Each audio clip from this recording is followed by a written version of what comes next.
Ah là là, la Ligue 1, bah ouais, carrément, on va se battre des matchs à donf, mais moi je me suis dit, pourquoi pas trouver un intérêt ludique pour se tirer la bourre et pour avoir une sorte de compétition entre nous.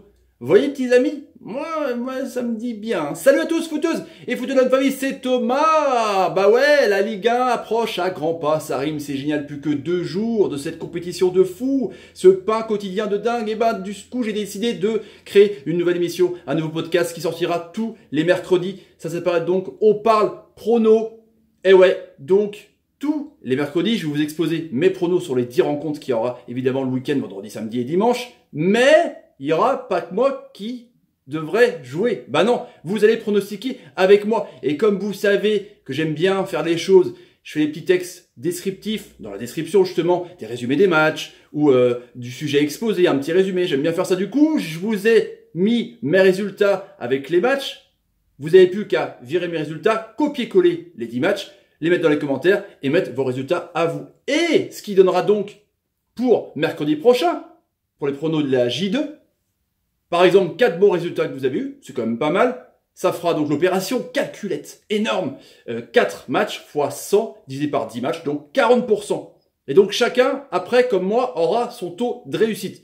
75%, c'est quand même assez énorme. De toute façon, c'est pas possible pour les 10 premiers matchs. Bah ouais, c'est comme ça sera forcément un chiffre avec un 0. Mais à chaque fois, donc, par exemple pour la J2, il y aura le taux de la J1, le taux de la J2, hop, tu les additionnes, tu les divises et tu auras le taux moyen. Donc c'est intéressant, on aura chacun notre truc, on pourra se tirer la bourre et je citerai les noms des 5 meilleurs d'entre vous à chaque début de vidéo. On fera un petit bilan. Et c'est pour vous récompenser ça, c'est exceptionnel. Moi je trouve ça énorme les petits amis, donc c'est parti. Vendredi 10 août à 20h45 sur Canal Plus Sport, c'est la reprise de la J1, l'OM au Vélodrome qui a accueilli ses champions du monde, Rami Mandanda et Thauvin, contre Toulouse, le TFC.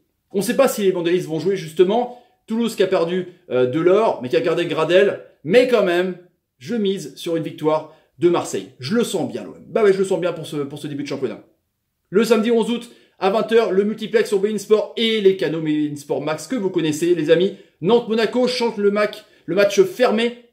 Monaco qui a pris une pile au trophée des champions et qui joue en contre avec 27% de possession de balle contre Paris. Ce sera pas ça à chaque fois. Et Nantes, avec Miguel Cardozo, on sait pas trop comment ça va jouer. En tout cas, je trouve, voilà, Waris, Boschiga qui sont arrivés à Nantes, justement prêtés par Monaco. Champ Monaco un peu en rodage, donc je mets un match nul.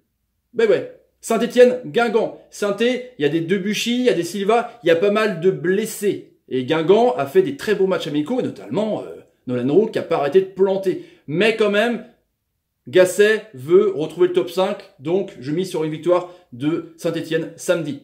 Nice, Reims, je pars du principe que moi, les promus, ils sont sur une bonne dynamique et ils sont sur un super élan et ils s'arrêtent pas. Donc moi, je mise sur une victoire à l'extérieur du stade de Reims parce que Nice, ils ont perdu Pléa, ils ont perdu Le Marchand, ils ont perdu l'ami Seri. Balotelli, on ne sait pas s'il va jouer. Donc, je mise sur une surprise de Reims, qui est une équipe costaud, qui a des bons joueurs, même s'ils ont perdu Sibatchou qui est parti à Rennes. Montpellier, Dijon.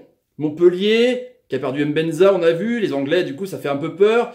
Et Dijon, qui était quand même la 5e meilleure attaque l'an dernier, avec des super joueurs, des Saïd, des Samaritano, des Tavares, c'est assez exceptionnel. Il y a une Sliti aussi. Et ben je mise sur un match nul. Parce que Zadar c'est pas non plus la sexy attitude pour jouer, donc ça sent le match fermé. Angers, Nîmes. Comme pour le stade de Reims, avec Annie Bozok, voilà oui, il est blessé. Je pars du principe que donc les équipes promues vont aller faire un coup à l'extérieur. Donc je mise sur une victoire de Nîmes. Et ouais, c'est comme ça. Mais ouais, c'est comme ça.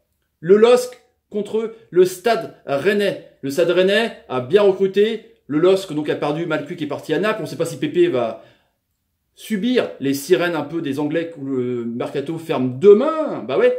Et Rennes a Sibatcheu, donc leur attaquant qui est blessé. Grenier était donc à l'infirmerie. On parle de Sarr à moitié en pointe. On parle de Traoré un peu juste. Donc c'est un peu une équipe, voilà, une bonne équipe. Mais je miserais quand même sur un match nul. Ce qui serait déjà un bon résultat pour les deux équipes. Le dimanche 12 août à 15h sur beIN Sport 1, Lyon-Amiens. Lyon qui a perdu au pénalty contre Chelsea. Le match était assez intéressant, ça circule bien. L'ami Depay, même s'il a dit qu'il voulait être dans un grand club, soit il est comme ça, je pense qu'il va il va marquer. Traoré est en forme, Aouar est déjà en forme. Amiens a fait une bonne saison, hein, une bonne 13e place, mais ils ont perdu quand même des joueurs, Kakuta. Voilà. Je mise sur une victoire de Lyon. Mais ouais, carrément. Le dimanche du doute à 17h, Bordeaux-Strasbourg. Bordeaux, du coup, ils joueront contre Mariupol jeudi soir. Ils seront, à mon avis, un peu canés. Bah ouais, carrément. Parce que c'est un match en déplacement. Et je pense que le Racing tiendra bien la marée, donc je mise sur un match nul au Matmut Atlantique. Bah ouais, j'ai comme ça. Bah ouais, carrément. Le 12 août, le dernier match, le match de gala sur 21h à Canal+. PSG Caen. Donc, pas de Neymar, pas de Kipembe, évidemment, puisque ils sont encore en vacances. Et que Neymar jouera parce qu'il a joué 14 minutes sur le Trophée des Champions, je pense qu'il jouera. Et comme dit Maria qui est en feu, on a découvert des bons jeunes, hein, Ensoki, Nkunku qu'on connaît déjà mais qui est à moitié en forme. Je pense que Paris va gagner au Parc pour bien commencer la saison. Et Caen, voilà, qui a aussi recruté des Bamou. Voilà, mais je pense que bon, Paris va gagner. Mon avis c'est comme ça. Voilà les amis, donc à vous de jouer.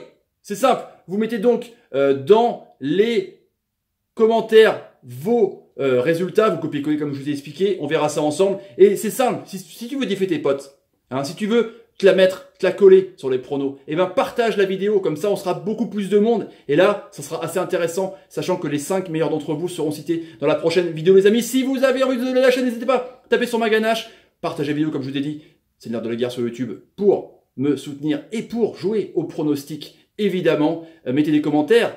C'est ce que vous pensez de cette émission. Bah ouais, carrément. Bah ouais, un petit mot, ça ne mange pas de pain. Et mettez des pouces quand un pote vous fait de bonne passe. Merci, c'est cool. Et déclenchez la notification, la petite clochette pour être au courant des dernières vidéos. À tout à l'heure pour la présentation de Lyon. Bah ouais, carrément. Salut, salut, salut et salut. J'aime bien. Ça va être marrant. Ça va être marrant de voir le taux de réussite de chacun. Mais ouais.